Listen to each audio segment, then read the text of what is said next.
Hello' মাই friends, আসসালামু আলাইকুম, নমস্কাৰ। আপোনালোকে কেনেকুৱা আছে? আশা কৰোঁ ভালেই আছে। আজি বহুত দিন মূৰত মই মোৰ ছাদৰ ওপৰত উঠি চাওঁ যে মোৰ ড্ৰেগন ফলৰ ধুনীয়াকৈ ফুলবিলাক ফুলি আছে। মই ইলেকশ্যন ডিউটি আপোনাৰ হাইলাকান্দিত গৈছিলোঁ। হাইলাকান্দিৰ পৰা আহি চাই বহুত ভাল লাগিলে। আজি 18 মাহমান আগত মই গছকেইটা ৰুইছিলোঁ। মই ভাবিছোঁ চাওঁচোন কেনেকুৱা হয় কি হয়। তো আজি ফুলবিলাক চাই বহুত ভাল লাগিলে। তো ভাবিলোঁ ভাই বন্ধুসকলৰ লগত শ্বেয়াৰ কৰোঁ বস্তুটো, ভাই বন্ধুসকলেও চাওক।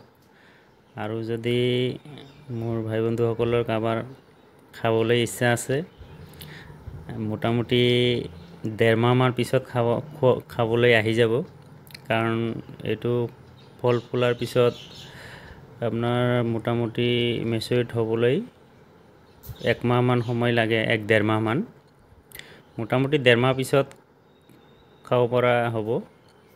তো বন্ধুসকল, এনেকুৱা মই এই মাছৰ কাৰ্টনত দিছিলোঁ, আপোনালোকেও চেষ্টা কৰিব।